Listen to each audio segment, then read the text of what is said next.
오늘 우리에게 주신 말씀은 마태복음 10장 32절에서 33절입니다. 함께 읽을까요? 다 찾으셨죠? 네. 누구든지 사람 앞에서 나를 시인하면 나도 하늘에 계신 내 아버지 앞에서 그를 시인할 것이요. 누구든지 사람 앞에서 나를 부인하면 나도 하늘에 계신 내 아버지 앞에서 그를 부인하리라. 아멘. 오늘의 설교 제목을 구원받을 자격이라고 지었는데요. 저는 오늘 본문을 아주 젊은 시절, 어린 시절에 읽었을 때 굉장히 많이 무겁게 받아들였던 내용입니다. 사람들 앞에서 내가 하나님을 시인하는 건 도대체 어떤 것일까?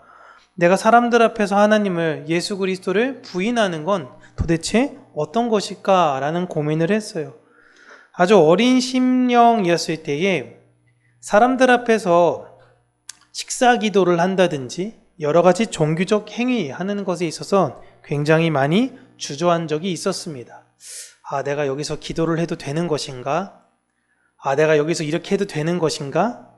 혹은 내가 지금 하고 있는 이 행동이 예수 그리스도를 부끄럽게 여기고 있는 행동인 것인가? 라는 것을 생각한 적이 많이 있었어요. 그래서 선교단체에서는 의식을 가지고 일부러 어떤 대외적으로 나아갈 때 담대하게 이런 것들을 했던 치기 어린 기억이 있습니다. 여러분 상상하시기 힘들 정도로 대학 캠퍼스 교정 내에서 중보 기도를 했는데요. 방언으로 기도했어요. 이게 잘 받아들이지 않으시죠? 애들이랑 같이 모여가지고 선교단체 애들끼리 학교를 위해서 기도한다고 막 기도하는데 옆에는 순복음, 여기는 성결교, 방언이 엄청 세요. 이 친구들이랑 같이 기도하다 보니까 저도 방언으로 그렇게 함께 기도했었고, 그때 당시는 그냥 기독교에 대한 이미지가 지금 같지는 않아서요. 그냥 외부에서 애들이 그냥 그러나 보다라고 이야기하고, 같은 과에 이제 제가 재수를 해서 동생들이 형 근데 뭐라고 하는 거야? 라는 그런 질문을 할 때 그냥 그런 게 있어 라고 얘기만 했었던 것입니다. 저는 그때 제가 했던 행동이 사람들 앞에서 내가 예수님을 시인하고 있는 행동이다 라고 생각을 했어요. 그렇게 되다 보니 부작용이 일어납니다. 그렇게 하지 않는 사람들이 있죠. 아직은 믿음이 연약하다고 이야기하는 사람들. 어제 식사 기도할 때는 그냥 이렇게 얼굴 막 비비고 기도하는 사람들 있잖아요. 학식에서 막 얼굴 비비고 대충 기도하는 척하고 기도하고 그런 사람들을 보면서 서슴지 않고 야, 너 그렇게 예수님이 부끄러워? 라고 이야기하며 제 믿음을 마치 그 아이들에게 자랑했던 그런 아주 치기 어린 부끄러운 어린 시절이 저에겐 있었어요. 과연 그것이 사람들 앞에서 내가 예수 그리스도를 시인했던 것인가? 그리고 그렇게 하지 못하는 것이라면 내가 예수 그리스도를 부인하고 있는 것인가? 이거에 대한 정확한 답을 사실 내리기는 어렵지만 적어도 나는 예수 그리스도를 자랑하는 마음으로 살아야 한다라는 것은 정말 중요한 것입니다. 오늘 본문에 예수님께서 말씀하시기 전엔 예수님께서 제자들과 그리고 앞으로 그의 제자들 교회에게 너희들에게는 필연적으로 고난이 있을 거다라고 말씀을 하셨습니다. 근데 그 이유가 너희들이 못생겨서, 너희들이 가난해서, 너희들이 무식해서 이런 것이 아니라 너희들이 예수를 사랑하기 때문에, 세상이 예수를 미워해서 예수를 사랑하며 따르는 너희들을 필연적으로 미워하게 될 것을 말씀을 하셨어요. 그리고 그들에게 이야기할 때 그러한 상황이 피할 수 없다, 일어날 것이다, 그때 너희들은 두려워하지 말 것을 반복적으로 말씀하시면서 그들을 위로하고 계시는 거예요. 그러니까 믿음이 연약한 사람들은 아직은 나는 밖에 나가서 노방전도는 못하겠어요. 하지만 친구들 앞에서 내가 밥 먹을 때 하나님 용기 내서 기도할 수 있게 해주세요. 이것이 사람들 앞에서 그는 하나님을, 예수 그리스도를 시인하는 모습이 될 수 있는 것입니다. 사람에 따라 그 믿음의 분량은 다르기 때문에 어떠한 사람이 어떠한 행동을 하지 못한다고 정죄할 수는 없는 거예요. 그런데 이제 그 고난의 강도라는 게 있죠. 어려움의 난관의 그 레벨이 있습니다. 이게 너무 심한 상황이 생기게 되면 그것을 이기지 못해 예수님을 부인하게 될 수도 있어요. 오늘 본문의 말씀을 비추어 볼 때는 그런 사람들, 그 고난과 역경을 이기지 못한 사람들, 우리가 여기니까 막 기도도 하고 찬양도 힘써 부르고 하지만 밖에 나가는 순간 갑자기 양과 같이 순한 마음이 될 수도 있거든요. 그러면 오늘 본문 말씀을 비춰볼 때에 그런 사람들은 예수님도 버릴 거다라고 말씀하시는 것 같습니다. 너 사람들 앞에서 나를 부끄럽게 여겨? 교회 안에서나 이게 완전 깡패지, 밖에 나가니까 이거 한없이 순한 양이네? 세상에서는 어디 그리스도인이라고 명함도 못 내밀면서 교회 안에서는 여포처럼 막 그렇게 강한 것들에 대해서 예수님이 꾸짖으시는 것 같잖아요. 특별히 여기서 보시면요, 32절 33절에 누구든지라는 말이 나옵니다.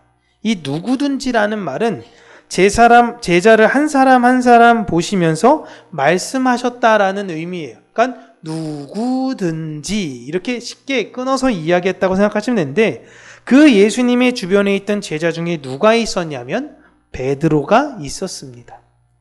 그리고 시간이 좀 많이 지나 베드로에게는 아주 이 본문의 내용과 같은 큰일이 생겼어요. 마태복음 26장 72절에서 75절 보시면 베드로가 맹세하고 또 부인하여 이르되 나는 그 사람을 알지 못하노라 하더라.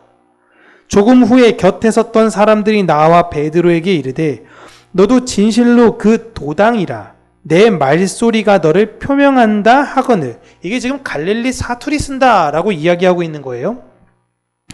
그가 저주하여 맹세하여 이르되 나는 그 사람을 알지 못하노라 하니 곧 닭이 울더라. 이에 베드로가 예수의 말씀에 닭 울기 전에 내가 3번 나를 부인하리라 하심이 생각나서 밖에 나가서 심히 통곡하니라. 아멘. 지금 베드로는요, 예수님을 사람들 앞에서 부인했습니다.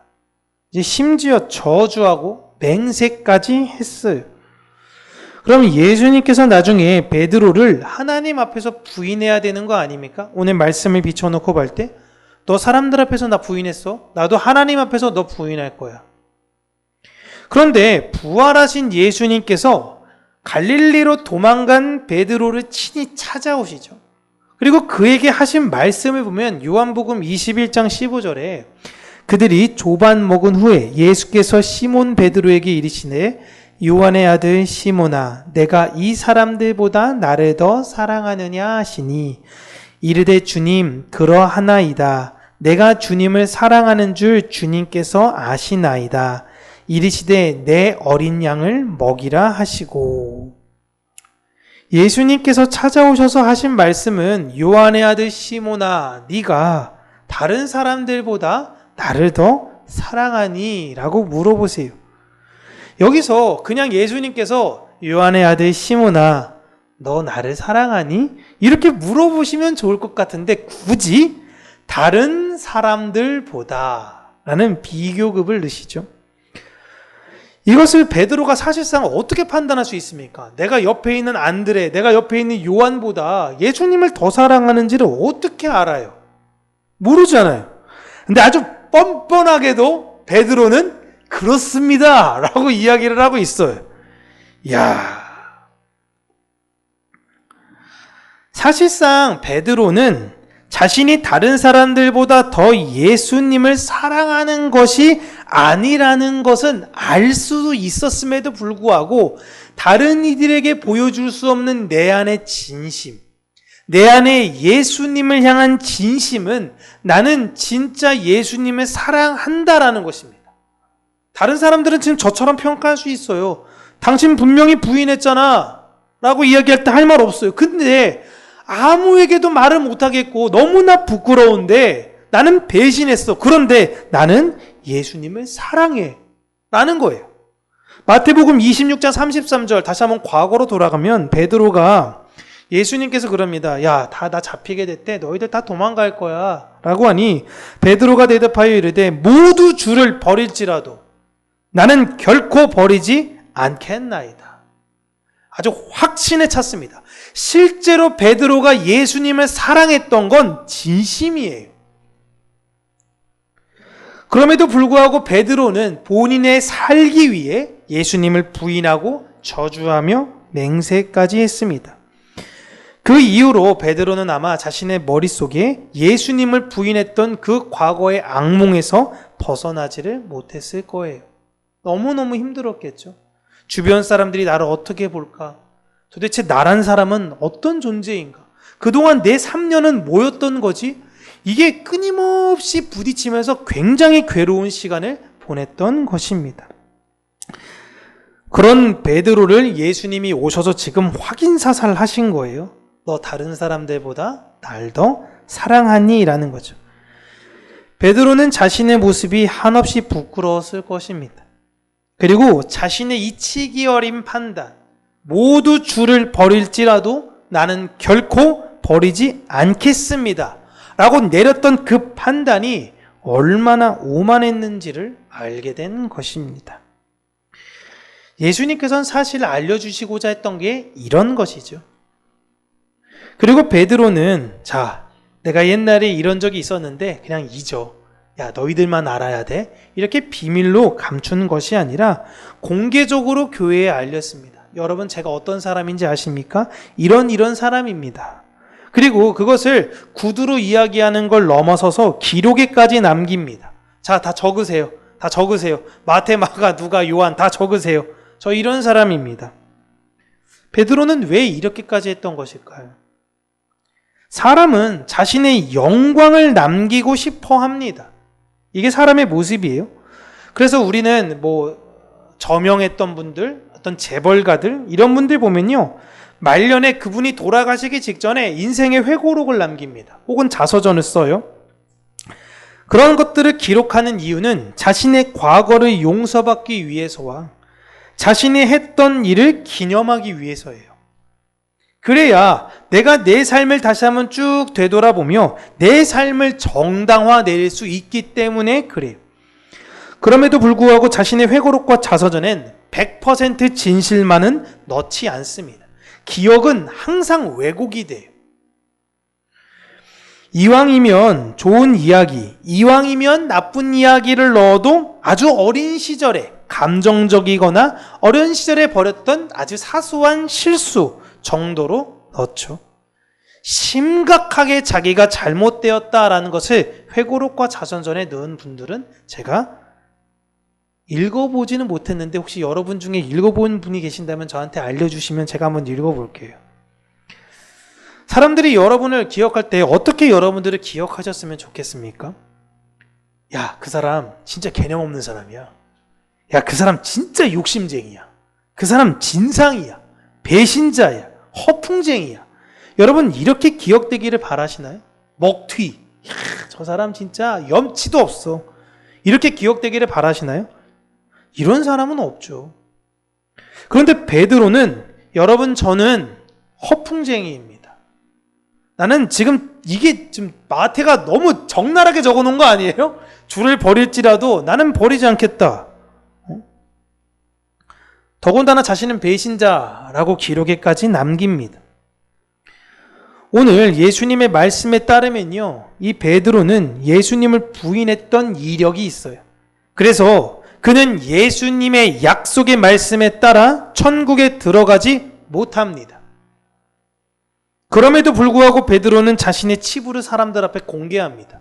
이 두 말씀을 어떻게 우리가 화해시켜야 될까요? 지금 베드로가 하고 싶은 것은 이렇게 잘못했지만 예수님 내가 앞으로 이렇게 잘했으니까 한번 좀 봐주세요. 이런 의도로 하는 걸까요? 그리고 이 정도 했으면 그래도 용서받을 수 있는 것 아닐까? 라는 그런 태도로 지금 베드로가 기록에 남기고 사람들에게 구전시킨 걸까요? 아니에요, 여러분. 베드로는 교회 앞에서 자신이 구원받을 자격이 없다는 것을 알려준 것입니다. 이게 진짜 놀라운 거예요. 사람들이 구원받고 싶어서 교회에 가죠? 근데 교회에서 가장 대표라고 이야기하는 목회자 중에서도 가장 위에 있는 그 회장과 같은 그 존재가 이야기하기에 자기는 구원받을 자격이 없는 존재입니다 라는 걸 이야기하고 있는 거예요. 나는 예수님 말씀에 따라 사람들 앞에서 예수를 부인한 사람입니다. 나는 구원받을 만한 자격이 없습니다.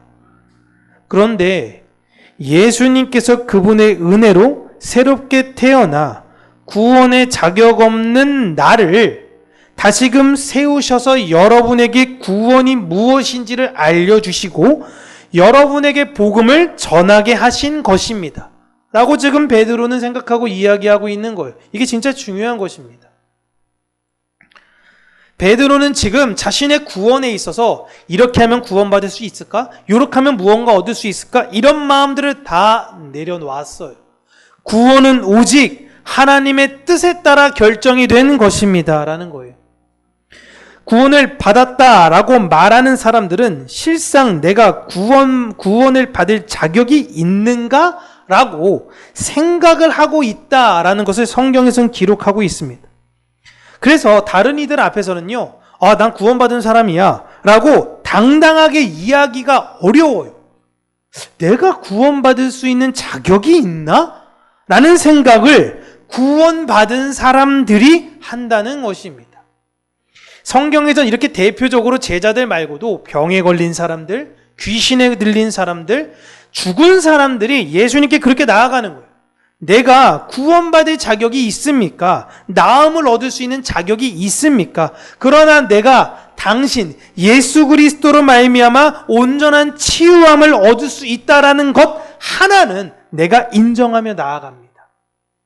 베드로 또한 마찬가지인 거예요. 나는 유대인이어서 구원받는 것이 아니라 예수님의 말씀에 따라 나는 죽어야 되는 존재이고 지옥에 들어가야 되는 존재인데 그리스도께서 나를 긍휼히 여겨주셔서 부르셨다라는 것을 강조하고 있는 것입니다. 이 세상을 볼 때 사람들은 마치 내가 구원을 받은 것 같이 생각을 해요. 그래서 다른 사람들은 마치 어떤 사람들은 구원받은 사람, 어떤 사람들은 구원받지 못할 사람을 마치 자신이 심판자가 되어서 나누기도 합니다. 제가 여러분에게 굉장히 예민한 질문을 드린다면 여러분 동성애자가 구원받을 수 있다고 생각하십니까? 아닌가요? 왜요? 무당은 구원받을 수 있을까요? 불교신자, 이슬람교도 구원받을 수 있을까요? 몰라요. 그러나 내가 알고 있는 건 하나입니다. 하나님은 하실 수 있어요. 어떻게 변화시키실지는 몰라요. 제가 예전에 평화방송이라는 그 가톨릭 방송 아시나요? 그것을 우연히 봤다 진짜 깜짝 놀란 게 있었는데요. 성전환자분이 나오셔서 간증을 하고 고백을 했던 내용입니다. 이분은 여자분이었는데 남자로 성전환하셨더라고요. 근데 이분이 성전환하고 나서 예수님을 만난 거예요. 이야, 그래서 이분은 자신의 그 남성의 성기를 볼 때마다 너무 자신이 괴로운 거예요. 평생을. 그리고 자신 안에 있는 그 죄의 문제와 끊임없이 싸워가는 겁니다. 여러분 강호순, 유영철 이런 사람 구원받을 수 있나요? 동성애자의 죄가 심해요? 사람을 수십 명 연쇄살인한 사람의 죄가 심한가요? 누가 구원받을 수 있죠? 근데 사람들은 정해놔요. 그래도 뭔가 동성애자는 좀 너무 아닌 거 아니야? 지금 제가 말씀드린 예민한 질문이라고요. 제가 여러분에게 이렇게 말씀드리는 건 내가 판단할 문제가 아니다라는 것입니다. 그럼에도 여전히 내가 판단하고 싶은 것이 인간의 모습이에요. 베드로도 나중에 여러분 어떻게 됐나요? 내가 이제 이런 사람입니다 라고 교회에 기록하고 했던 그 사람이 이제 이방인들과 교제하던 중에 저 정통파 유대인들이 자기를 만나러 온다라는 이야기를 듣게 되었습니다. 그 소식을 듣고 서둘러 이방인들과 함께 있던 그 자리를 떠난 거예요. 그러니까 같이 식사했던 바나바가 헷갈린 겁니다. 어디 가세요? 잠깐만 좀 볼 일이 있어서. 뭐야? 왜 가는 거야? 그래서 좀 있으면 정통파 유대인들이 오는 거죠. 왜요? 베드로는 왜 이런 행동을 했죠? 정통파 유대인들이 저 사람 저거 정통 유대인이라더니 저렇게 쉽게 이방인들이랑 어울리네? 이런 소리를 듣고 싶지 않은 거예요. 괜한 소리를 듣고 싶지 않은 거죠. 그러한 위선적 모습이 예수님께 사랑 고백을 하고도 네가 다른 사람들보다 나를 더 사랑하느냐? 예, 주님이 아십니다. 성령님을 만나서 3,000명을 회심시키고 난 이후에도 여전히 그 위선은 우리들 안에 있어요. 예수님께서 말씀하신 사람들 앞에서 부인한다라는 것은 다른 이들 앞에서 예수님 조롱하고 욕한다라는 그런 의미가 아니에요. 그건 예수님 모르니까 할 수 있는 겁니다. 예수님이 말씀하시는 것은 예수를 모르는데 아는 척하는 것을 이야기하고 있는 거예요. 즉, 내 마음에 예수님을 향한 내가 알고 있는 솔직한 시인이 있어야 돼. 나 예수님 사랑하는 것 같아 라는 게 아니에요. 나는 예수님을 사랑해 입니다. 예수님은 제자들에게 너희들은 나를 알아야 한다라고 지금 오늘 본문에서 이야기하시는 거예요. 그래야지 다른 사람들 앞에서 나를 알릴 수 있는 거예요. 나를 모르면서 아는 척하는 게 나를 부인하는 겁니다. 무리를 걸으셨던 분이야. 예수님은 오병이어로 사람들을 많이 먹이신 분이야. 죽은 사람을 살리신 분이야. 아픈 사람을 낫게 하신 분이야. 이런 내용들은 예수님을 그냥 표면적으로 아는 거예요. 표면적으로. 내 인생에서 예수님을 만난 경험으로 치유함을 받았거나 기적을 얻었더라도 그건 여러분 예수님이 아닌 것이 아닐 수 있습니다. 정말 중요한 내용이에요. 내 인생에서 분명히 예수님 만나서 눈물 콧물 다 쏟았던 기억이 있거든요. 네? 그리고 기적으로 내 아픈 몸이 나은 경험까지 있어요. 목사가 안수했는데 나았어. 경험이 있어요. 근데 그건 예수님을 아는 것이 아닐 수 있는 거예요. 여러분, 제가 이슬람 교도들의 다큐멘터리를 봤을 때 이슬람 교도들이 모여가지고 기도할 때 울면서 기도합니다. 알라에게. 너무 나에게 주신 은혜에 감사해서 울면서 기도해요. 여러분, 사이비 신자들이 울지 않고 기도하는 줄 아시나요? 다 울면서 기도해요. 그들의 간증문 보세요. 와, 이재롱 목사가 날 치유했는데 하나님이니까. 이만희 그 사람이 날 치료했는데 하나님이니까 하나님이 날 치료하셨다라는 거예요. 그 은혜에 너무 감사해서 난 이제부터 당당히 신천지 교인으로 이 세상에 담대하게 살겠습니다. 누구든지 그 앞에서도 이만희를 부인하지 않겠습니다. 그런 고백들이 막 나와요. 우린 뭐예요? 여기서 시인한다라는 건요, 즉 안다라는 거예요. 나는 예수님을 안다라는 건 상호적인 겁니다. 상호적인 거. 함께 겪고 함께 느끼는 관계를 말해요. 바울이 막 귀신을 쫓아내니까 스게와의 일곱 아들, 제사장 출신의 일곱 아들이 멋있어 보여요. 그래서 자기도 막 귀신을 쫓습니다. 내가 예수와 바울로 귀신을 막 나가라! 라고 막 하는 거예요. 그러니까 귀신이 얘기하죠. 내가 예수도 알고 바울도 알거니와 너희는 누구냐라는 겁니다. 이게 포인트예요. 예수님이랑 바울 서로 아는 관계예요. 함께 겪고 함께 느끼는 관계입니다. 내가 예수님과 연합된 존재라는 것이어야 돼요. 이게 우리가 예수님을 시인하는 것입니다. 예수님께서 지금 제자들과 교회에게 말씀하신 고난은 예수님께서 앞으로 먼저 겪으실 고난들의 내용이에요. 그럼에도 불구하고 예수님은 절대 하나님을 부인하지 않으셨죠. 그리고 그렇게 고난, 핍박을 줬던 대상들을 긍휼히 여기셨습니다.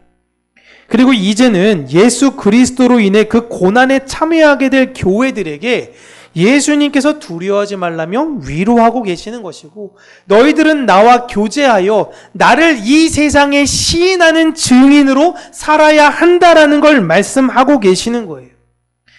베드로는 예수님을 알았다고 생각했던 존재에서 자신의 비겁함과 추함을 경험하여 나는 구원의 자격이 없는 존재라는 것을 뼈저리게 경험했습니다.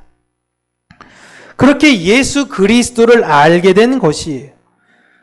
그리고 자신과 같은 연약함이 있을 교회에게 너희들은 나와 같은 상황에서도 예수님을 부인하지 않기를 바라고 있는 거예요. 혹여나 너희가 나와 같이 예수님을 부인하더라도 그 일을 통해 하나님께서 너희들에게 회개의 기회를 주신다면 너희들은 그 계기를 통해 예수님을 더 알아가기를 바라는 마음인 거예요. 이게 오늘날 교회가 들어야 되는 이야기인 것입니다. 그렇게 교회는 예수님을 표면적으로 아는 사람이 아니라 요즘은 표면적으로도 몰라요. 그러죠? 그냥 우스개, 모기가 잡았네요. 갑자기 설교 들으러 온 애를 제가 죽인 게 하니까 지금, 미안합니다. 천국 가서 만나자. 네. 우리는 예수님을 시인하는 사람들로 살아야 되는 거예요. 표면적으로 아는 건 여러분 아무런 영향이 없어요. 저에 대해서는요, 저희 주민센터에 계신 분이 저보다 훨씬 잘할 수 있어요. 윤바울, 나이 생년월일 치면 쫙 나오잖아요. 어디서 이사 갔고, 언제 어디에서 이사 가셨네요? 그래요? 저 잘 몰랐는데? 더 잘 알아요. 그런데 그 사람이 어디 나가가지고, 야, 나 윤바울 알아. 야, 그 사람 어떤 사람인지 얘기하면요, 어디 감히 나를 함부로 이야기해? 라고 이야기할 거 아닙니까? 저를 아는 사람은 제 가족인 거죠. 제 사랑하는 아내, 제 사랑하는 딸이 저를 알아요. 뭘 어떻게 했는지 잘 몰라도 저를 알아요. 우리가 예수님에 대해서는 아는 게, 내가 그날 2001년 4월 16일에 예수님 만났잖아. 그런 거, 물론 자신의 두 번째 생일과도 같으니까 중요하다고 할 수 있는데, 그것보다 매일매일 예수님과 교제하며 살아가는 것이 훨씬 더 중요하고, 예수님의 그 마음을 알고 이 세상을 살아가는 게 훨씬 더 중요해요. 우리는 예수님을 아는 사람이 되어야 하는 것입니다. 훗날에 예수님이 넌 누구니? 난 분명히 예수님을 알았는데. 그분을 아는 사람은 그분을 내 마음에 묵상하기를 즐겨해요.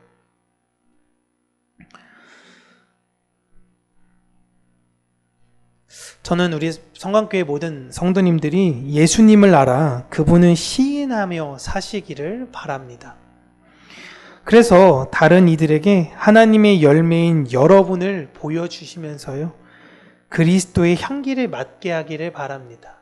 우리가 걷다 보면 실수할 수도 있어요. 지금 베드로라는 이 아주 대제자, 아주 엄청난 분이심에도 불구하고 그 인생에 여러 가지 시행착오와 넘어짐이 있었듯이 우리의 인생은 더하면 덜했지 덜하진 않을 거예요. 그러나 그 모든 과정에서 자신의 실수와 실패를 인정하면 되는 거예요. 그리고 다시금 하나님께 나아가면 되는 것입니다. 그게 불편하니까 안 하는 거예요. 그렇게 성령의 은혜로 말미암아 우리가 날마다 예수 그리스도를 풍성히 알아가는 자들이 되기를 주님의 이름으로 축복합니다. 기도하겠습니다. 살아계신 하나님 아버지, 우리가 예수 그리스도를 글자적으로, 표면적으로 그냥 예배당을 나오니까 설교 몇 이야기를 들었기 때문에 아는 그런 관계가 아니라 사랑하는 이를 날마다 그리워하며 사랑하는 이와 교제하고 싶고 사랑하는 이의 더 모든 것들을 알고 싶어하는 그 마음과 같이 예수 그리스도의 마음을 헤아리는 자들이 되기를 원하고 예수 그리스도의 그 사랑과 그 마음을 공유하는 자들이 되어지기를 간절히 간구하고 소원합니다. 여러 가지 각박하고 어렵고